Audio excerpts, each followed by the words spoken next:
Hi guys. This video I would like to talk to you about Goethe's theory of life. Okay, so first of all, you should know Goethe. Okay, he's not so famous in the English-speaking world. I mean, kind of a lot of people who did not study philosophy or literature haven't even heard of him.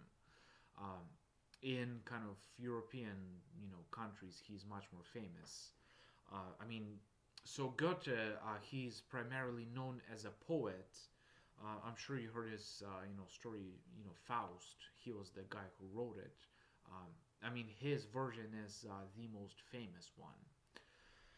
And he was a great polymath. Okay, he was much more than a poet. I mean, he was also a historian, a philosopher, a geologist, a biologist, like a how do you call those people who study plants? I don't know, ornithologist or something. He, also was a diplomat. He was a historian. I mean, really a jack of all trades. This man who uh, just succeeded in so many fields. It was really amazing how diverse his interests were. By the way, I mentioned he was a geologist. He was one of the greatest geologists of all time. Um, he had a collection of at least 2,000 different rocks, and he classified them, and he did a lot of work in geology and other sciences too. But in this video we talk about what he kind of his theory of plants. Okay, and for him, plants kind of are similar to the way all life is. So, anyways,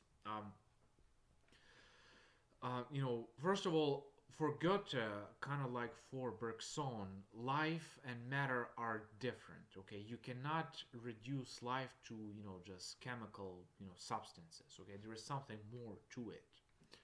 Uh, you know, there are kind of laws that life obeys, which non-living matter does not obey. So, for example, if you look at a flower, okay, there are so many different flowers. Okay, I mean there are roses and violets and daisies and all these different species of flowers, but somehow they the way that they live their life is similar. Okay, so once it gets warm enough, once there is enough sunshine and humidity and all that other pleasant business, once there is once the conditions are right, you get a little stalk, kind of coming through the surface of the earth, and it kind of slowly starts growing vertically, and kind of humbly, reaches towards the sun. And then once it gets long enough, the growth slows down and the beautiful flower opens up, and it just, lives for a little bit, and then it dries up and it dies to never be seen again. So that's for Goethe, essentially, life. It's kind of a humble start, rapid growth, kind of trying different possibilities, then it's bloom, and then it's death. And that's really important for Spengler. You guys should check out my series on Oswald Spengler's Decline of the West, because that's his paradigm. That's his kind of philosophy for cultures. Because so Spengler applied Goethe's flower life cycle theory to cultures. Okay, so each culture has a kind of little stem, growing stem, flower, and drying up flower stage. So I'll make a separate video on Spengler with this, kind of talking about what a culture actually is. But that's, for Goethe, what life is about too. And, life, what else can we add to this? Also, life is really unique. Okay, you cannot, describe life with math equations, with chemical formulas, it will always escape it.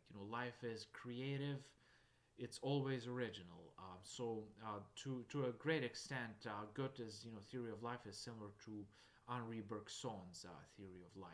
How science and analysis and formulas cannot fully grasp life. So once again, we just have a flower which starts as a stem, it grows, it blooms, it dries, and it dies. And Oswald Spengler used this theory to model human civilizations.